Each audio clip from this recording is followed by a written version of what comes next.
Hello students, देखो अब हम करेंगे डीपीपी मतलब डिफरेंशियल पल्स पोलरोग्राफी। ठीक है, जो हमने एनपीपी किया था उसके अंदर हमने उस पोटेंशियल को पल्सेस की फॉर्म में अप्लाइड किया था एक टाइम इंटरवल के ऊपर। ठीक है, लेकिन जो डीपीपी है इसके अंदर और उसमें थोड़ा सा चेंज है। जो हमारा एनपीपी था उसमें हमने ग्राफ देखा था, पहले स्मॉल साइज की पल्स थी, फिर उसका एम्पलीट्यूड बढ़ा फिर और बढ़ा। ठीक है, लेकिन जो हमारे पास डीपीपी है इसके अंदर जो पल्स का एम्पलीट्यूड है वो हर एक का सेम रहेगा। ठीक है, तो इसके अंदर हमारे पास क्या है कि जो डीपीपी है वो second type of pulse polarography है। फर्स्ट एनपीपी थी, सेकंड डीपीपी है। इसके अंदर जो करंट प्रोड्यूस होता है वो स्मॉल क्वांटिटी के अंदर होता है, मतलब उसका जो उसकी इंटेंसिटी है वो स्मॉल होती है। वो एक फिक्स एम्पलीट्यूड के ऊपर ही हमें मिलता है। देखो इसके अंदर क्या है, जब जैसे ड्रॉप का फॉल हो गई फिर से दोबारा से ड्रॉप बनी फिर फॉल होगी तो हम इसके ऊपर पोटेंशियल अप्लाइड करेंगे।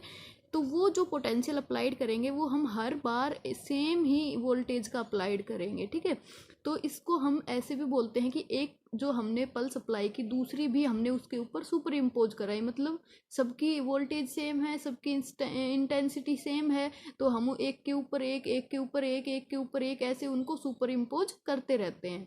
लेकिन एनपीपी में हम ऐसा नहीं बोलते क्योंकि उसके अंदर जो लेवल है वोल्टेज का वो हर बार बढ़ाते हैं हम, तो वो एक दूसरे के ऊपर सुपर इम्पोज नहीं होती। लेकिन डीपीपी के अंदर जो हम पल्स प्रोवाइड करते हैं वो एक दूसरे के ऊपर सुपर इम्पोज होती है, इसलिए जो हमारा इसका एम्पलीट्यूड आता है हर एक पल्स का वो क्या होता है, सेम होता है। ठीक है, ये यहाँ इस पॉइंट पे ड्रॉप फॉल हुई, फिर से दोबारा से ड्रॉप बनी, फिर इस पॉइंट पे फिर से फॉल हुई, तो इस टाइप से इसका टाइम सेम वही है 40 to 60 माइक्रोसेकेंड। जब हम इसका करंट वोल्टेज ग्राफ देखते हैं तो हमें बेल शेप में मिलता है। ठीक है, क्योंकि जो इनका जो ये पल्स है जो हमारे पास एम्पलीट्यूड है वो सबका सेम है, तो हम इसको इस फॉर्म में दिखाते हैं।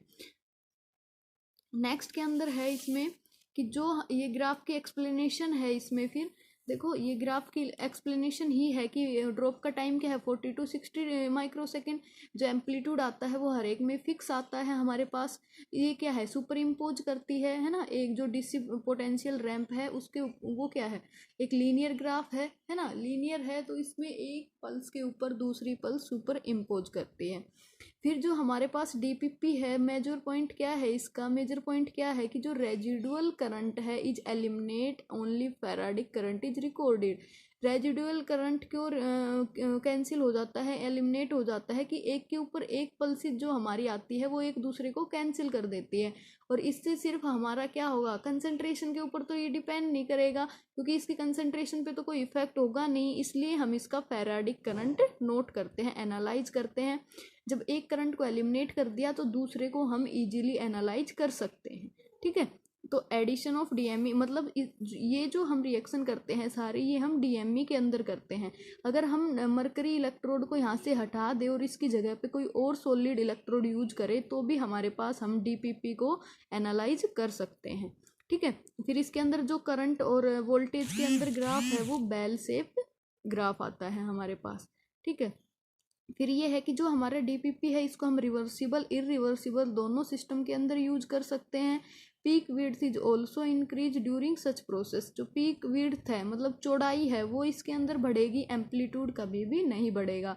तो इसके अंदर जो हम करंट निकालते हैं, चेंज इन करंट, वो कैसे निकालते हैं, I2 माइनस I1, मतलब जो हमारा स्टार्टिंग में करंट था और जो हमारा लास्ट में करंट है दोनों का हम माइनस करते हैं, फिर हमारे पास निकल के आता है चेंज इन करंट। अब इसकी एडवांटेज क्या है, it is highly sensitive pulse polarography. ये हाईली सेंसिटिव है। हाईली सेंसिटिव क्यों है, जब एक ही पल्स के ऊपर दूसरी को हम इम्पोज कराते हैं तो वो सेंसिटिव हो जाता है, अगर हम उसके अंदर थोड़ा भी चेंज करते हैं तो हमारे पास डीपीपी नहीं आता। ठीक है, इसलिए हम इसको सेंसिटिव पल्स पोलरोग्राफी भी बोलते हैं। Small pulse are super impose at a fixed interval during fixed amplitude, है ना, वो सुपर इम्पोज कराते हैं, एक फिक्स टाइम है इनका 40 to 60 माइक्रोसेकेंड, तो इसके जो हमारा एम्पलीट्यूड आता है वो भी फिक्स ही आता है। Concentration of sporting electrode is also low as that of NPP, मतलब जो इसके अंदर हम इलेक्ट्रोलाइट यूज करते हैं, जो इलेक्ट्रोएक्टिव सब्सटेंस यूज करते हैं उसका स्मॉल अमाउंट ही काफ़ी होता है इसके अंदर। एनपीपी में हम थोड़ा लार्ज अमाउंट में लेते हैं, इसके अंदर हम स्मॉल अमाउंट में लेते हैं। ठीक है, फिर इसके अंदर नेक्स्ट है हमारे पास स्क्वायर वेव पोलैरोग्राफी। ठीक है, स्क्वायर वेव पोलैरोग्राफी क्या है, ये सेम हमारे पास पल्स पोलैरोग्राफी की तरह ही है, बस इसके अंदर हम क्या करते हैं, to overcome the interference from the capacity current in AC method. मतलब जो हम डीसी मेथड से करते हैं और एसी मेथड से, दो हमारे पास है एसी एंड डीसी वोल्टेज होती है। एसी क्या है हमारे पास अल्टरनेटिंग, डीसी क्या है डायरेक्ट। तो इसके अंदर हम क्या करते हैं, square wave polarography was develop, इसको हमने एसी पोलैरोग्राफी के लिए डेवलप किया है। करंट ऑफ कैपेसिटी हम इसके अंदर निकालते हैं।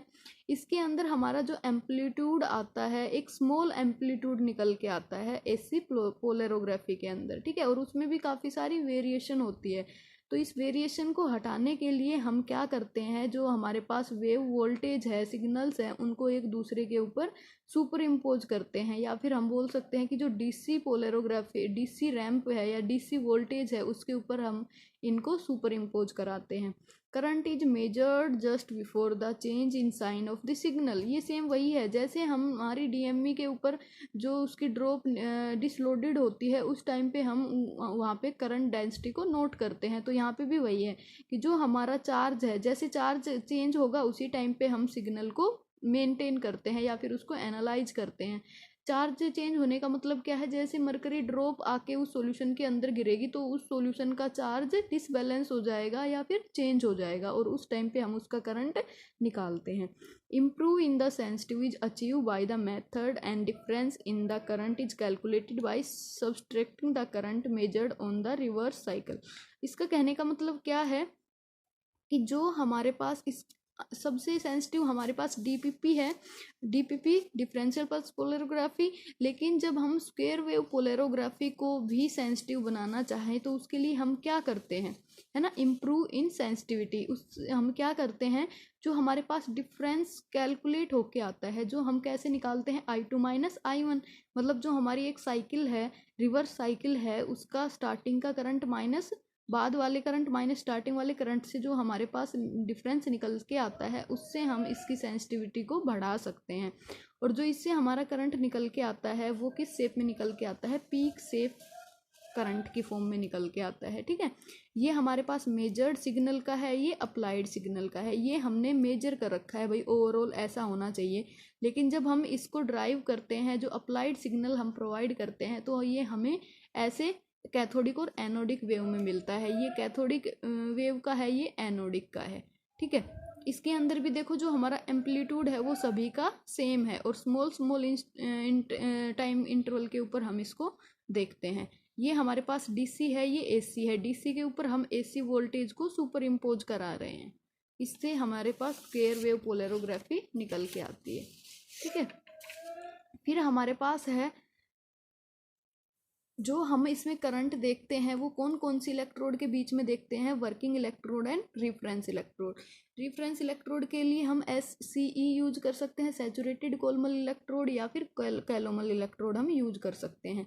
अब इसके यूज क्या है कि जो ये हमारे पास टेक्निक है ये फास्ट है और सेंसिटिव है। अब देखो जो हमारे पास डीपीपी थी वो मोर सेंसिटिव थी, है ना, लेकिन हमारे पास जो स्क्वायर वेव पोलैरोग्राफी है हम उसको सेंसिटिव बनाते हैं कि इस फॉर्म में चेंज इन करंट निकाल के हम इसको सेंसिटिव बना लेते हैं। तो उस टाइम पे जो हमारे पास स्क्वायर वेव पोलैरोग्राफी होती है वो डीपीपी से भी ज़्यादा सेंसिटिव हो जाती है। ठीक है, this technique can also be use as a detection of liquid chromatography. इसमें हम लिक्विड क्रोमेटोग्राफी के में भी यूज करते हैं, या फिर नॉन इलेक्ट्रोएक्टिव स्पीसीज है उसका डिटेक्शन के लिए भी हम स्क्वायर वेव पोलैरोग्राफी को यूज करते हैं। ये हमारे पास क्या है कि जो स्क्वायर वेव पोलैरोग्राफी है, time depend of a square wave voltage apply to an electro.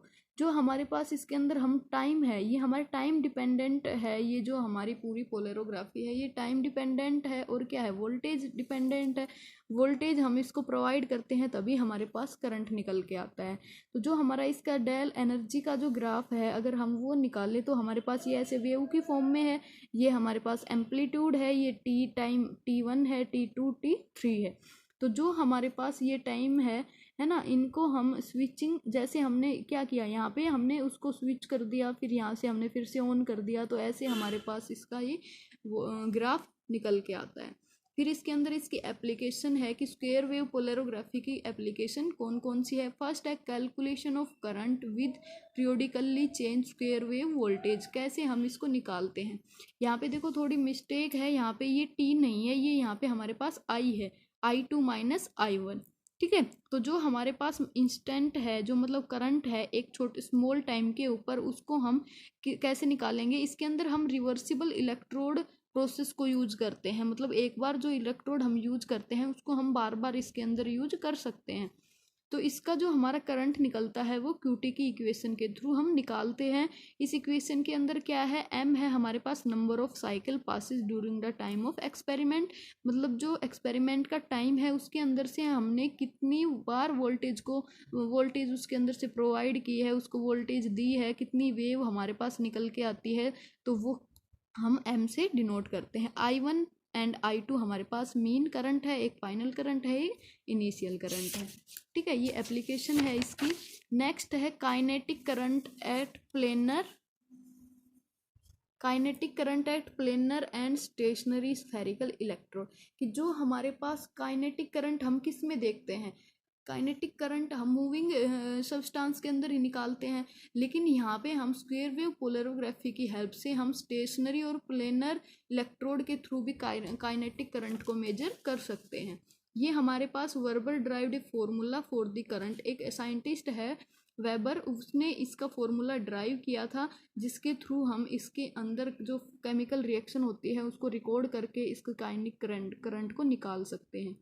फिर है इसके अंदर mean current in irreversible electrode. पहले हमने स्टार्टिंग में रिवर्सिबल इलेक्ट्रोड यूज किया था, लेकिन हम इसके अंदर इरिवर्सिबल प्रोसेस के थ्रू भी करंट को निकाल सकते हैं, ठीक है। इसमें ये हमारे पास एक सॉल्यूशन, मिक्सचर ऑफ सॉल्यूशन है, इससे हमारे पास इस टाइप से डाटा निकल के आता है, ठीक है।